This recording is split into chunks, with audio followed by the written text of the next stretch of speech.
നമസ്കാരം, ഞാൻ മനോജ് നെടിയാക്കൽ. പുതിയൊരു വീഡിയോയിലേക്ക് എല്ലാവർക്കും സ്വാഗതം. കപ്പ പൊളിക്കുമ്പോൾ എന്തെല്ലാം കാര്യമാണ് ശ്രദ്ധിക്കേണ്ടത്? അതായത് കപ്പയ്ക്കകത്ത് ഒരു വിഷം അടങ്ങിയിട്ടുണ്ട്.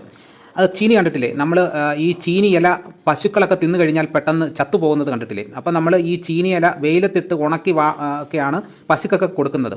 അപ്പോൾ ചില ചീനിയൊക്കെ നമ്മൾ കഴിക്കുമ്പം നല്ല കയ്പ്പായിരിക്കും. ചിലർ പറയും ഇത് പുഴുങ്ങാൻ കൊള്ളത്തില്ല, വേവിക്കാൻ കൊള്ളത്തില്ല എന്നൊക്കെ പറയും. അപ്പോൾ ആ വിഷാംശത്തിൻ്റെ അളവാണ്. അപ്പോൾ നമ്മൾ നല്ല രീതിയിൽ ആ വിഷം കളഞ്ഞ് കഴിക്കാത്തത് കൊണ്ടാണ്. അപ്പോൾ നമുക്ക് എന്തെല്ലാം കാര്യങ്ങൾ ശ്രദ്ധിക്കണമെന്ന് നോക്കാം. ഈ കപ്പ പൊളിക്കുമ്പോൾ കപ്പ ശരിയായി പാകം ചെയ്ത് കഴിച്ചില്ലെങ്കിൽ പണി കിട്ടിയേക്കാം. ആസ്വദിച്ച് കഴിച്ച ശേഷം വയറ്റിൽ ഗ്യാസ് കയറുന്നതും അസ്വസ്ഥത ഉണ്ടാകുന്നതുമെല്ലാം ശ്രദ്ധിച്ചിട്ടുണ്ടോ?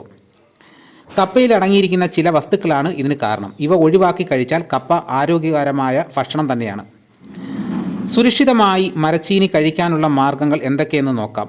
കപ്പ അഥവാ മരച്ചീനിയിലെ പ്രധാന വിഷഘടകം സൈനോജനിക് ഗ്ലൈക്കോസൈഡുകളാണ്. ദഹന സമയത്ത് ശക്തമായ വിഷവസ്തുവായ ഹൈഡ്രജൻ സൈനൈഡ് പുറത്തുവിടാൻ കഴിയുന്ന പ്രകൃതിദത്ത സംയുക്തങ്ങളാണ് ഇവ.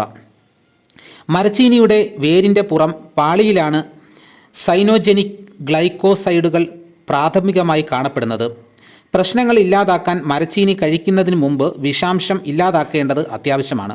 മരച്ചീനിയുടെ പുറംതൊലി പൂർണ്ണമായും കളയുക. അഴുക്കും ശേഷിക്കുന്ന വിഷവസ്തുക്കളും ഇല്ലാതാക്കാൻ ഒഴുകുന്ന വെള്ളത്തിൽ നന്നായി കഴുകിയെടുക്കണം. വേവിച്ച വെള്ളം. മരച്ചീനി വേവിച്ച ശേഷം വെള്ളം ഊറ്റിക്കളയുക. പാചകം ചെയ്യുമ്പോൾ ധാരാളം വെള്ളം ഉപയോഗിക്കുക. തൊലി കളയുമ്പോൾ മരച്ചീനി തൊലി കളഞ്ഞ ശേഷം 1-2 മണിക്കൂർ വെള്ളത്തിൽ കുതിർത്ത് വയ്ക്കുക. ഇത് കഴുകിയെടുത്ത ശേഷം പാചകത്തിനായി ഉപയോഗിക്കുക. ഉണക്കക്കപ്പ 12 മുതൽ 24 മണിക്കൂർ വരെയും കുതിർക്കുക. ഈ സമയത്ത് സൈനൈഡ് സംയുക്തങ്ങൾ വെള്ളത്തിൽ ലയിക്കുകയും കപ്പ കഴിക്കാൻ സുരക്ഷിതമാവുകയും ചെയ്യും. അപ്പോൾ ഇനി കപ്പ തയ്യാറാക്കുമ്പോൾ ഈ കാര്യങ്ങളൊക്കെ ശ്രദ്ധിച്ച് വേണം ചെയ്യാൻ. അപ്പോൾ നമുക്ക് രുചികരമായ കപ്പ തന്നെ കഴിക്കാനായിട്ട് പറ്റും.